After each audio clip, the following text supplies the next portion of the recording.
এই এই অপদার্থ, এই টুপিওয়ালা, ওঠ এখান থেকে,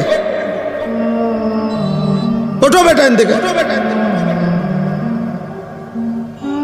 উঠান রে, ওর উঠাই দেন, উঠান থেকে।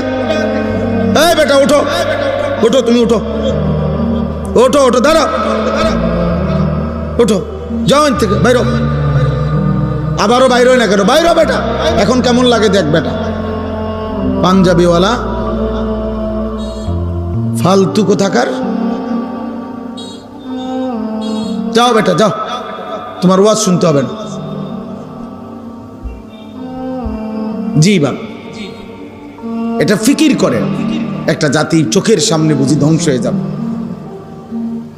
একটা জাতির যুব সমাজ বুঝি আমাদের এত মানুষ, এত প্রযুক্তি, এত আধুনিকতা, এত অর্থ, এত প্রাচুর্য, এত ঘর, এত দালান বিল্ডিং, সব কিছু সুন্দর, সব কিছুই এখন আরামদায়ক, কত সুন্দর সুন্দর ব্যবস্থাপনা। মনে করেন একটা মাদ্রাসার বোর্ডিং এ এখন 3 বেলা খানা খাওয়া। আমরা পুরা ছাত্র জীবন কোনোদিন 3 বেলা খানা খাইনি, পুরা ছাত্র জীবনে আমি কোনোদিন দেখি নাই 3 বেলা খানা খাই। আমাকে আমলে এমন ছিল? এটা ছিল না।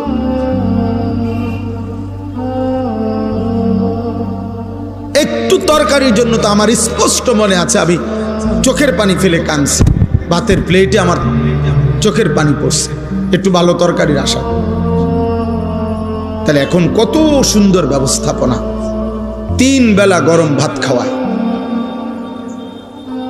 রুমে রুমে ফ্যান চলতেছে, গ্রামের প্রত্যন্ত অঞ্চলে একটা প্রতিষ্ঠান, সব কিছুই বিল্ডিং, টয়লেট, বাথরুম।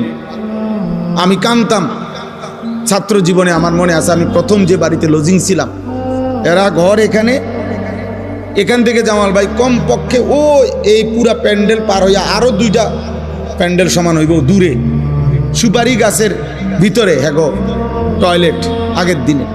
তো আমি সন্ধ্যার পর লজিংওয়ালা আমারে বাড়ি, যার বাড়িতে লজিং থাকতাম, উনি আমারে ধরে ধরে হারিকেন দিয়া প্রয়োজন হইলে নিত, উনি দাঁড়ায় থাকতো হারিকেন নিয়া, তো এরপরে আবার নিজের প্রয়োজন সেরে আবার আসতো।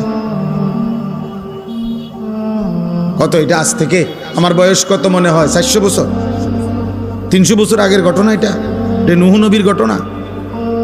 আমার বয়স 44 বছর চলতেছে, তাহলে 30 বছর আগের ঘটনা।